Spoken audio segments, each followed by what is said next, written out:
مدینہ سے ایک خاتون سے ان کی شادی ہوئی, وہاں ایک بچہ پیدا ہوا, اور عبد المطلب جن کا ہم ذکر کر رہے ہیں اس حالت میں پیدا ہوا کہ باپ وفات پا چکا ہے, اور جناب محمد صلی اللہ علیہ وسلم کی پیدائش اس کیفیت میں ہوئی کہ باپ وفات پا چکا ہے. دونوں طرف, ادھر بھی باپ فوت, ادھر بھی باپ فوت. مطلب یہ ہے کہ باپ کی موجودگی میں اور ماں کی موجودگی میں بچے تو ساری دنیا کے پرورش پاتے ہیں, لیکن وہ بچہ پرورش پا رہا ہو جس کا باپ وفات پا چکا ہو, جس کی ماں کچھ عرصے کے بعد ہی وفات پا جائے, تو یہ بات بتانا مقصود ہے کہ اس دنیا میں پالنہار صرف ایک ہے, اور وہ اللہ کی ذات ہے. باپ ایک وسیلہ ہے, ماں ایک وسیلہ ہے, باقی سارے وسیلے ہیں, لیکن سب سے بڑا وسیلہ جس نے کبھی ختم نہیں ہونا, جو سب کا سہارا اور سب کو جو ہے وہ حفاظت مہیا کرنے والا ہے, وہ جناب ہاشم کی بات ہو, جناب عبداللہ کی بات ہو, تو اللہ تعالیٰ نے ان کی حفاظت کی. تو یہ یثرب کے ساتھ ایک تعلق بھی جڑتا ہے, قربانی کے ساتھ ایک تعلق جڑتا ہے, چشمے کے ساتھ ایک تعلق جڑتا ہے. چشمے کے ساتھ ایک خاص اور بات جڑی ہوئی ہے جناب عبد المطلب کی, کہ عبد المطلب وہ شخصیت تھے کہ چشمے میں سے 2 تلواریں برآمد ہوئیں, وہ قرآن اندازی کی شکل میں جناب عبد المطلب کی ملکیت میں آئیں. جناب عبد المطلب نے ان دونوں تلواروں کو بیچا, بیچ کے لکڑی خریدی گئی اور خانہ کعبہ کا دروازہ بنایا گیا. گویا کہ تعمیر کعبہ اسماعیل سے شروع ہوئی اور تکمیل کعبہ جو ہے وہ جناب عبد المطلب سے ہوئی. گھر کا دروازہ نہ لگے تو گھر مکمل نہیں ہوتا. اس اعتبار سے ہر چیز اللہ تعالیٰ کی طرف سے ایک ترتیب کے اعتبار سے آگے بڑھ رہی ہے. اور میں یہ سمجھتا ہوں کہ آج کے اس دور میں جب ہم ذکر کر رہے ہیں جناب عبداللہ کا, جناب جو ہے وہ عبد المطلب کا, اور رسول اللہ صلی اللہ علیہ وسلم کی آمد کا, تو ہمیں ان تمام باتوں کو تازہ رکھتے ہوئے یہ یقین رکھنا چاہیے کہ اگر ہم واقعی امت محمد صلی اللہ علیہ وسلم سے تعلق رکھتے ہیں تو ہمارا رب پہلے بھی موجود اور حی قیوم تھا, اور آج بھی موجود اور حی قیوم ہے. پہلے اگر دعائیں قبول کی جاتی تھی تو آج بھی قبول ہو سکتی ہیں. پہلے اگر خواب شرمندہ تعبیر ہوتے رہے تو اب بھی شرمندہ تعبیر ہو سکتا ہے, بشرطے کہ ہم امت بننے کی کوشش کریں اور اپنے آپ کو رسول اللہ صلی اللہ علیہ وسلم سے جو وابستی ہے اس وابستگی کو باقاعدہ اس کا ثبوت مہیا کریں کہ ہم واقعی امت محمدیہ سے تعلق رکھتے ہیں. اس بات کو ہم آگے بڑھائیں گے. جی بے شک بے شک. جناب مولانا اصغر عسکری صاحب کے بلا سیرت پر بات ہو رہی ہے, اور سیرت کے پس منظر پر کہ کس طرح خاندان نبوی اس دور میں ایک بابرکت خاندان, پربرکت خاندان, اور اس وقت عرب کا ایک مرکزی خاندان ہے. اس سے ہمیں ایک یہ چیز بھی ملتی ہے کہ جیسے ڈاکٹر صاحب نے بہت عمدہ طریقوں سے دور حاضر سے ریلیٹ کیا چیزوں کو, کہ خاندان بہت اہم ہے. ہمیں جہاں اپنی مسائل جلیلہ معاشرے کو ٹھیک کرنے میں, اپنے ساتھیوں کو ٹھیک کرنے میں, تاریخ کو, معاشرے کو آگے بڑھانے میں لگانی چاہیے, وہاں خاندان کا پس منظر بنانے, پیش منظر بنانے اور آئندہ نسلوں کی تربیت یہ بھی بہت اہم ہے. کہ یہ جب بھی کوئی بڑے کام کا بیڑا اٹھایا جائے تو یہ مرکزی حیثیت اختیار کر جاتی ہے. ایک اگر خاندان پیچھے نہ ہو تو مشکلات بڑھ جاتی ہیں. یہ بھی ذہن میں رکھنا چاہیے. تو وہ رسول پاک کے خاندان پر گفتگو کرتے ہوئے ہماری ذمہ داریاں بھی بڑھ جاتی ہیں. میں چاہ رہا ہوں اس بات کو بھی دور حاضر سے ریلیٹ کر دیا جائے. بہت اہم ایک اہم نقطہ ہے جس کی طرف آپ نے اشارہ کیا, اور یقیناً دیکھیے پہلی جو دعوت اسلام ہے پیغمبر گرامی اسلام صلی اللہ علیہ وسلم, جہاں سے آپ نے دعوت کا آغاز کیا, دعوت ذو العشیرہ, اور وہ جو آیت نازل ہوئی وَأَنذِرْ عَشِيرَتَكَ الْأَقْرَبِينَ, کہ ہمارے رسول یہ جو آپ کے قریبی ہیں, رشتہ دار ہیں, سب سے پہلے ان کو جمع کرو اور ان کو اس اسلام کا پیغام جو ہے وہ دعوت توحید اور یہ دو. تو دعوت ذو العشیرہ بنیادی طور پہ آپ نے بڑی اہم بات کی ہے کہ کوئی بھی تحریک ہو جب تک خاندان والے, گھر والے اس کے ساتھ نہ کھڑے ہوں تو وہ تحریک جو ہے وہ کبھی بھی کامیابی تک نہیں پہنچتی. تو پیغمبر کرام اسلام کی دعوت کا آغاز بھی انہی رشتہ داروں سے ہوا ہے، اور پھر پیغمبر نے وہاں دعوت ذوالعشیرہ میں فرمایا کہ میں اللہ کا نبی ہوں، اللہ کا رسول ہوں، من یعاذرنی فی ھذا الامر، اس نبوت اور رسالت میں کون میری مدد کرے گا؟ تو پھر وہ مولا علی نے وہاں کھڑے ہو کے 3 مرتبہ اظہار فرمایا کہ انا یا رسول اللہ، میں حاضر ہوں اللہ کے رسول۔ تو یہ دعوت ذوالعشیرہ سے اسلام کی دعوت کا آغاز ہونا، یہ اس بات کی دلیل ہے کہ خاندان اور گھرانے کا بڑا اہم رول ہے، اور اس کے بغیر اگر آپ کا خاندان ساتھ نہیں کھڑا، آپ کے گھر والے ساتھ نہیں کھڑے، تو پھر وہ تحریک جو ہے وہ کبھی بھی کامیابی کی منزل کو طے نہیں کرتی۔ اور یہ پیغمبر کرام اسلام نے اس طرح سے تربیت فرمائی ہے اپنے خاندان کی کہ آپ دیکھیے کہ مولا علی علیہ السلام ہوں، حضرت علی کا جو کردار رہا ہے، یعنی وہ ساری جو تسلسل ہے قربانیوں کا، پیغمبر کرام اسلام کے زمانے میں حضرت ابو طالب اور حضرت خدیجہ نے جو قربانیاں دی ہیں، اور سب سے پہلی آج چونکہ 10 ربیع الاول ہے تو ایک لحاظ سے آج یوم عقد ہے حضرت خدیجہ اور پیغمبر کرام اسلام کا۔ کیا خوبصورت تو مناسبت۔ حضرت خدیجہ کا اس لیے تذکرہ ضروری ہے کہ دیکھیے یہ حضرت خدیجہ، ہم نے اس پر ایک پورا پروگرام رکھا ہے انشاءاللہ۔ انشاءاللہ، لیکن آپ بھی فرمائیے۔ جی میں صرف بس ایک نہیں، ہم روک نہیں رہے، بابرکت یعنی وہ سارا خاندان، گھر والے، اہل بیت، اطہار علیہ السلام، پیغمبر کرام اسلام کا ہر ایک کی جو اسلام کے لیے قربانیاں ہیں، وہ ایک تسلسل ہے ان قربانیوں کا۔ پہلی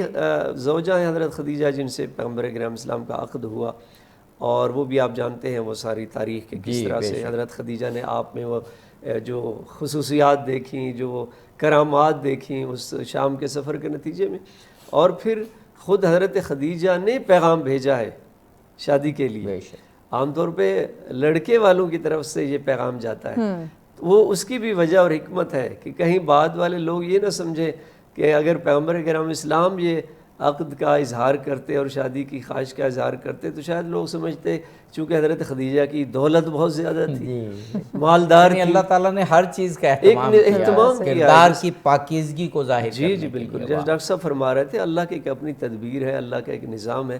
تو وہ حضرت خدیجہ کی جو قربانیاں ہیں اور ان مشکل حالات میں وہ ساری اپنی دولت رسول کے قدموں میں رکھ دی، اور وہ اسلام کے کام آئی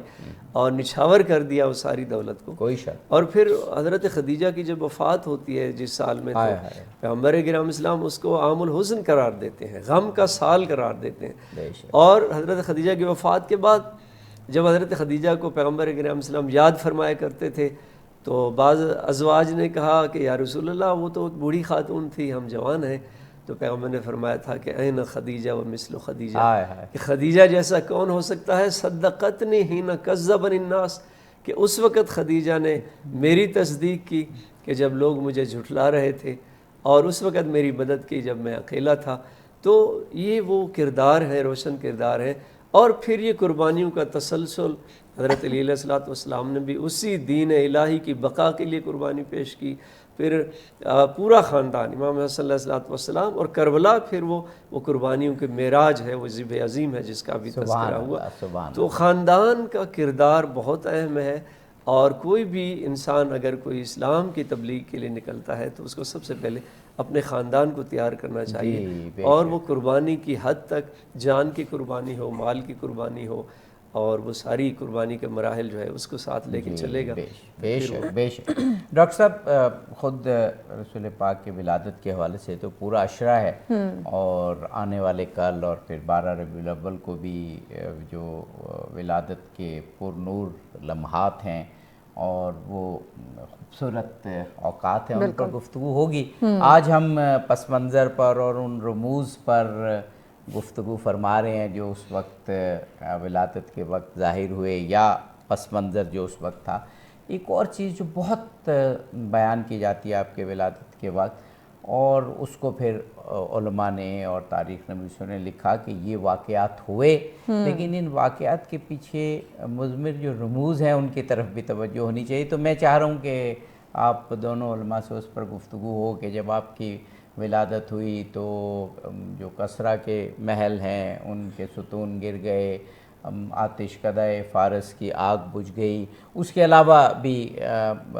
جن دریاؤں کو مقدس سمجھا جاتا تھا ان کی روانی رک گئی۔ یہ بھی بیان فرمائیے گا فزیکلی بھی یہ ہوا، اور پھر اس کے پیچھے جو رمزیں تھیں ان کا بھی ذکر کیجیے گا۔ دیکھیے، ہم جب آپ صلی اللہ علیہ وسلم کی ولادت کا ذکر کرتے ہیں اور اس سے پہلے آپ علیہ السلام کی مختلف خوبیوں اور صفات کا ذکر مختلف حوالوں سے ہوا، جس میں مولانا نے ایک بڑی اچھی بات رحمت العالمین اور رب العالمین کے درمیان میں ایک نسبت قائم کرنے کی کوشش کی اور اس کو بہت خوبصورتی سے نبھایا۔ در حقیقت رسول صلی اللہ علیہ وسلم کے لیے جب یہ لفظ استعمال کیا گیا تو اسی کے اندر یہ چیز پوشیدہ ہے کہ آپ کی طرف سے جو کرامات ہیں، جو معجزات ہیں، ان کا تعلق انسانوں کے ساتھ نہیں ہے، اور آپ جو پیغام لے کے آئے ہیں وہ بھی صرف انسانوں کے لیے نہیں تھا کہ وہ پیغام ہے انسانوں کے لیے کہ ہدایت پالو، فلاں کام کر لو، فلاں کام کر لو۔ اس میں یہ اشارے موجود ہیں جس کا آپ نے ہلکا سا ذکر کیا ہے کہ اگر ایران کے کنگر گر جاتے ہیں، فلاں آتش کدہ روما جو ہے وہ بجھ جاتی ہے، فارس جو ہے اس کا بجھ جاتا ہے، تو اس کا ہونا کوئی انہونی بات نہیں ہے، کیونکہ یہ اللہ کی کائنات میں ہو رہا ہے نا، اور اللہ کی کائنات میں ایک ایسا انقلاب برپا ہونے والا ہے اور ہو چکا ہے رسول اللہ صلی اللہ علیہ وسلم کی آمد کی صورت میں، تو پھر تو ہر چیز اس سے یقیناً کچھ نہ کچھ متاثر ہوگی۔ اسی وجہ سے رسول اللہ صلی اللہ علیہ وسلم کی 20 احادیث اور 20 روایات ہیں کہ درختوں نے آپ کے لیے کلمہ پڑھا، پتھروں نے آپ کو سلام پیش کیا، کنکر نے آپ کے ہاتھوں میں کلمہ پڑھا، اونٹ نے آ کے آپ کے سامنے خدمت پیش کی اور جو ہے وہ اپنا شکوہ پیش کیا کہ میرا مالک میرے ساتھ زیادتی کر رہا ہے، میں بوڑھا ہو گیا ہوں، جب جوان تھا تو میرے ساتھ کام لیا کرتا تھا، اور گائے جو ہے وہ آپ سے بات کر رہی ہے۔ یعنی گویا کہ کائنات کی ہر چیز، وہ تمام جمادات، وہ تمام نباتات، وہ تمام حیوانات مختلف شکلوں میں، اس کی چاہے ایک مثال ہی کیوں نہ ملے، وہ ایک مثال ہی کافی ہے کہ آپ واقعی رحمت للعالمین ہے۔ کھجور کا تنا، اس میں سسکیاں نکلتی ہیں، صحابہ دیکھتے ہیں کہ یہ سسکی کہاں سے آ رہی ہے، اور کھجور کے تنے جس کے ساتھ آپ کھڑے ہو کر خطبہ دیا کرتے تھے، جب ممبر بنا تو ظاہر رسول نے وہ چھوڑا، واہ، تو آپ نے ہاتھ لگا اس پر رکھ کے کہا کہ اگر تم میرے ساتھ جنت میں رہنا چاہتے ہو تو اب صبر کرو۔ وہ صبر جو کھجور کے تنے کو سکھایا جا رہا ہے، کاش کہ ہم سیکھ لیتے کچھ نہ کچھ۔ اس اعتبار سے کائنات میں اگر کچھ تبدیلیاں آ رہی ہیں تو وہ تبدیلیاں کوئی انہونی بات نہیں ہے۔ بریک کے بعد میں چاہوں گا اس کی تھوڑی سی اور وضاحت۔ انشاءاللہ ناظرین، یہ خوبصورت گفتگو کو آگے بڑھاتے ہیں اس بریک کے بعد ساتھ رہیں۔ ویلکم بیک ناظرین، آپ دیکھ رہے ہیں سچ سے اسپیشل ٹرانسمیشن اشرر رحمت اللہ علیہ صلی اللہ علیہ وسلم۔ بہت ہی خوبصورت گفتگو کا سلسلہ جاری ہے، موضوعات روزانہ ہمارے یقیناً بہت ہی اہم ہوتے ہیں۔ عابدی صاحب کی جانب بڑھتے ہیں۔ عابدی صاحب، آخری سیگمنٹ ہے جی، ولادت کے وقت پوری کائنات جس طرح سر تسلیم خم کر رہی تھی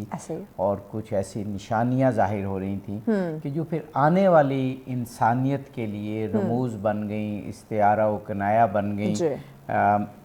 کہ ہمیں کیا ختم مرتبت کے حوالے سے رویہ رکھنا ہے، کس طرح سر تسلیم خم کرنا ہے، اس پر گفتگو ہو رہی تھی۔ جناب عابد صاحب، یہ جو معجزات کی دنیا ہے رسالت میں آپ صلی اللہ علیہ وسلم کے ساتھ، آپ کی حیات طیبہ کا یہ بہت چھوٹا سا جز ہے۔ صحیح، اگر دیکھا جائے تو معجزات ایک ایسا چیپٹر ہے یا ایک ایسا باب ہے جس میں اصل کارفرما جو ہستی ہے وہ اللہ تعالیٰ کی ہے۔ جی، کوئی شک نہیں، چاہے وسیلہ رسول اللہ صلی اللہ علیہ وسلم بن بے رہا ہو۔ شک۔ اس لیے معجزات کی دنیا میں صرف کچھ باتیں سیکھنے کے لیے ضرور جانا چاہیے۔ جی، بالکل اصل جو بات ہے وہ رسول اللہ صلی اللہ علیہ وسلم کا وہ معجزہ جو آپ کے عمل سے اور آپ کی حیات طیبہ سے ہمیں سیکھنا ہے۔ ابھی 2 مقدس ہستیوں کا ذکر ہوا، سیدہ خدیجہ اور سیدنا ابو طالب علیہ السلام۔ اس میں ہمیں کیا بات ملتی ہے؟ آپ کے بچپن ہی سے ہم خاندان رسول کا ذکر کر رہے ہیں، پس منظر رسول کا ذکر کر رہے ہیں۔ سیدہ خدیجہ سے آپ کا نکاح ہوا، 25 برس تک رہا۔ آپ علیہ السلام کی عمر جو ہے وہ اپنے اس عروج پہ پہنچ چکی تھی کہ جس کے بعد زمانی اعتبار سے دیکھا جائے تو آپ علیہ السلام ادھیڑ عمر میں پہنچ چکے تھے۔ جی، بالکل صحیح، لیکن 25 برس تک ایک خاتون، بالکل صحیح، ایک خاتون سے وابستگی، انہی کے ساتھ تمام تر وفاؤں کا رشتہ، اور اس خاتون کا رشتہ بھی رسول اللہ صلی اللہ علیہ وسلم سے۔ اس کو میں اس لیے بیان کرنا چاہتا ہوں کہ ہمارے آج کے بہت سے علماء اور غیر علماء وہ ذکر کرتے ہیں کہ رسول اللہ نے اتنی شادیاں کر رکھی تھی، فلاں نے اتنی شادیاں کر رکھی تھی، لیکن سیرت طیبہ کا جو روشن ترین باب ہے وہ یہ ہے کہ ایک سے تعلق اور وفاداری میں ایک ایسی سیرت کو بیان کرنا، ایک ایسی حیثیت کو بیان کرنا کہ جو واقعی مثال بن جائے۔ اس لیے جو فارسی میں کہا جاتا ہے کہ یک بگیر و محکم بگیر، اس پر عمل ہونا چاہیے۔ صحیح بات۔ اور رسول اللہ صلی اللہ علیہ وسلم نے سیدہ خدیجہ کے ساتھ اپنی نسبت کو جس خوبصورت طریقے سے قائم کیا، اور انہوں نے بھی رسول اللہ صلی اللہ علیہ وسلم کے ساتھ کا جو مثال ہمارے سامنے پیش کی ہے وہ ایک نہیں ہے، وہ تمام تر خواتین کو، میں باقی تمام خواتین کا احترام کرتے ہوئے، ازواج مطہرات کا احترام کرتے ہوئے مسلمان خواتین سے یہ کہنا چاہتا ہوں کہ جو ایک مومن خاتون بن کے جینا چاہتی ہے اسے سیدہ خدیجہ کی سیرت کا مطالعہ کرنا چاہیے، کہ وہ تمام عرصہ کہ جس میں آپ کی مالی مدد، جیسا علامہ صاحب نے بتایا، تو جس طرح انہوں نے زندگی بسر کی، حالانکہ امیر ترین خاتون ہے، لیکن امیر ترین خاتون وہ بھی اور آپ کی بیٹیاں بھی کس طریقے سے وہ آپ کی خدمت کر رہی ہے، چکی چلائی جا رہی ہے، ایندھن اٹھایا جا رہا ہے، پانی کے مشکیزیں اٹھائے جا رہے ہیں، گویا کہ شیب ابی طالب میں جو کیا گیا۔ اچھا، شیب ابی طالب جو ہیں ان کا ذکر جب آ جاتا ہے تو آدمی رہ نہیں پاتا کہ رسول اللہ صلی اللہ علیہ وسلم نے وہ مثالیں قائم کی ہیں جس کو آج کی دنیا میں مہذب دنیا نے اپنا لیا ہے، ہم نے نہیں اپنایا۔ مہذب دنیاؤں میں آج کل یہ ہو رہا ہے کہ اپنے بچوں کو پختہ کار بنانے کے لیے، خود اعتماد بنانے کے لیے گھر سے باہر کسی نہ کسی کام پر بھیجا جاتا ہے، چاہے وہ 10-12 سال کے ہو جائیں۔ اور رسول اللہ صلی اللہ علیہ وسلم کی حیات طیبہ میں یہ مثال سب سے پہلے ملتی ہے۔ آپ کی عمر بمشکل 9 برس کی تھی، جناب ابو طالب کے گھر میں آپ حصہ بنے، ان کے خاندان کا، ان کے ہاں پرورش کی یہ منزل، لیکن پرورش کے پہلے ہی سال باقاعدہ بکریاں چرانا شروع کر دی۔ بالکل صحیح۔ آپ وادی میں سے گزرتے اور بعض اپنے اصحاب کو یہ کہتے کہ یہ وہ وادی ہے جہاں میں بکریاں چرا کرتا تھا، اور قریش کے سردار اس کے مقابلے میں مجھے چند سکے دیا کرتے تھے۔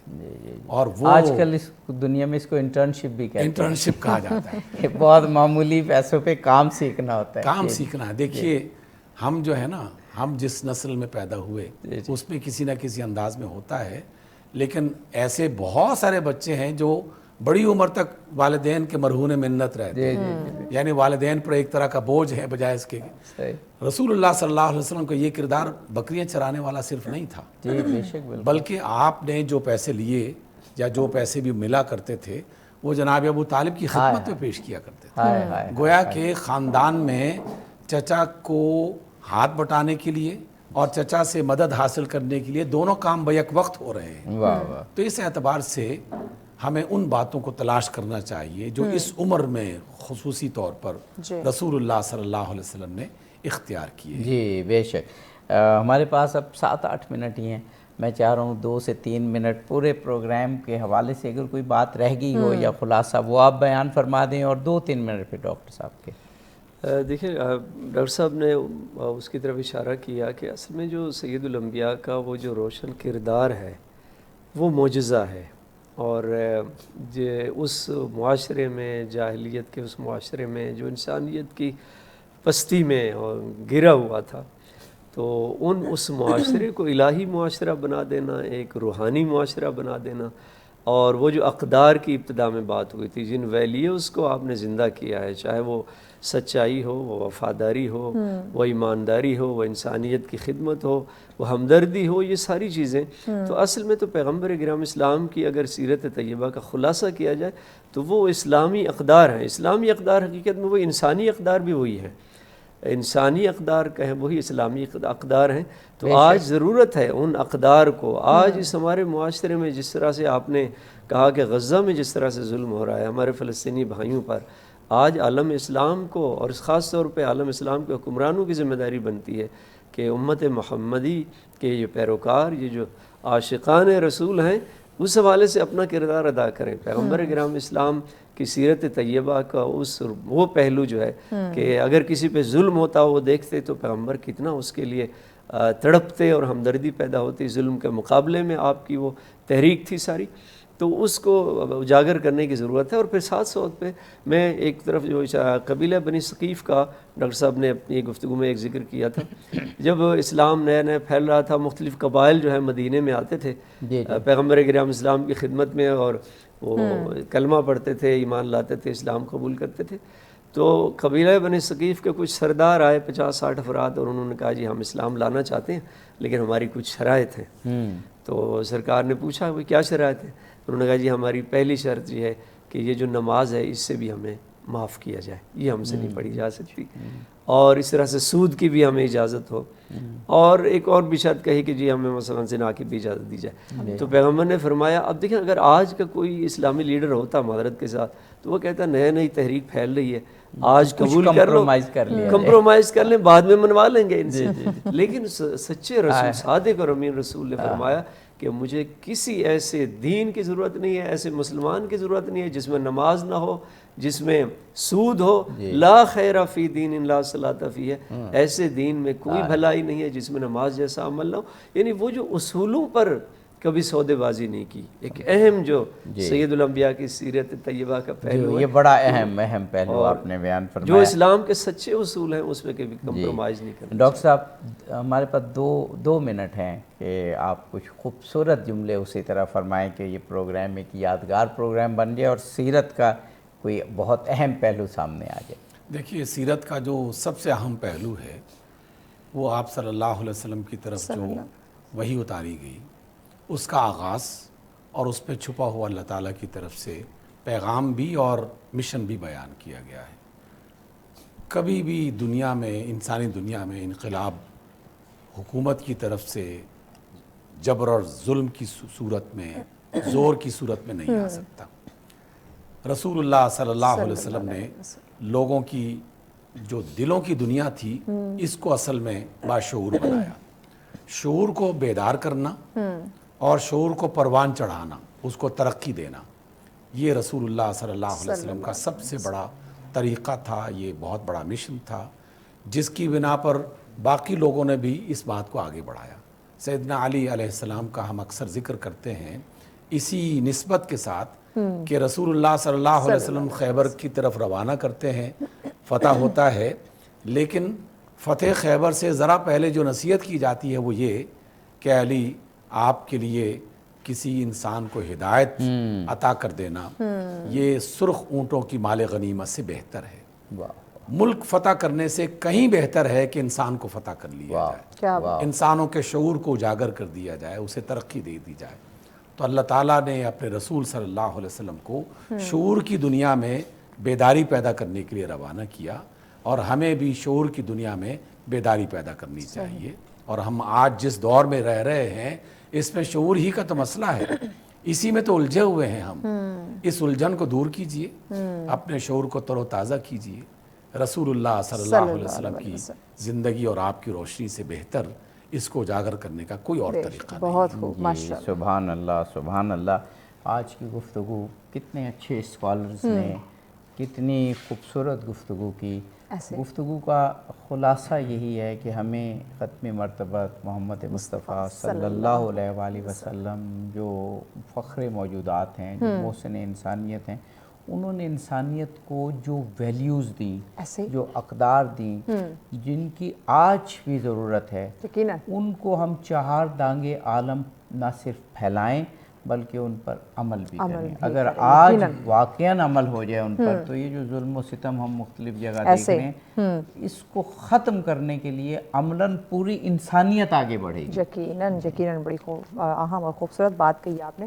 مہمانوں کا شکریہ ادا کرتے ہیں, بہت شکریہ آپ لوگوں نے ہمیں وقت دیا. ناظرین یہ سلسلہ چلتا رہے گا, یہ پورا عشرہ یعنی کہ 10 یہ پروگرام ہے اور ہر دن ایک نیا موضوع اور اس سے بڑھ کے خاص موضوع ہوتا ہے جس پہ گفتگو ہوتی ہے. تو کل دوبارہ آپ لوگوں سے ملاقات ہوتے ہیں. ابھی تک کے لیے اتنا ہی, اجازت دیجیے. جانے سے پہلے اختتامی کلام ہم ضرور سنیں گے قاری انعام الحق صاحب سے. بسم اللہ کیجیے. رونق زندگی آپ ہیں رونقے زندگی، آپ ہیں میری ساری خوشی، آپ ہیں رونقے زندگی، آپ ہیں اور میرے دامن میں ذرا کی خیرات ہے، اور میرے دامن میں ذرا کی خیرات ہے، کیوں ہو مجھے کو کمی، آپ ہیں کیوں ہو مجھے کو کمی، آپ ہیں رونقے زندگی، آپ ہیں شیخ برش کر شاملے پنجتنی، شیخ برش کر شاملے پنجتنی، یا علی یا علی یا علی یا علی، آپ ہیں یا علی یا علی، آپ ہیں میری ساری خوشی، آپ ہیں خواجہ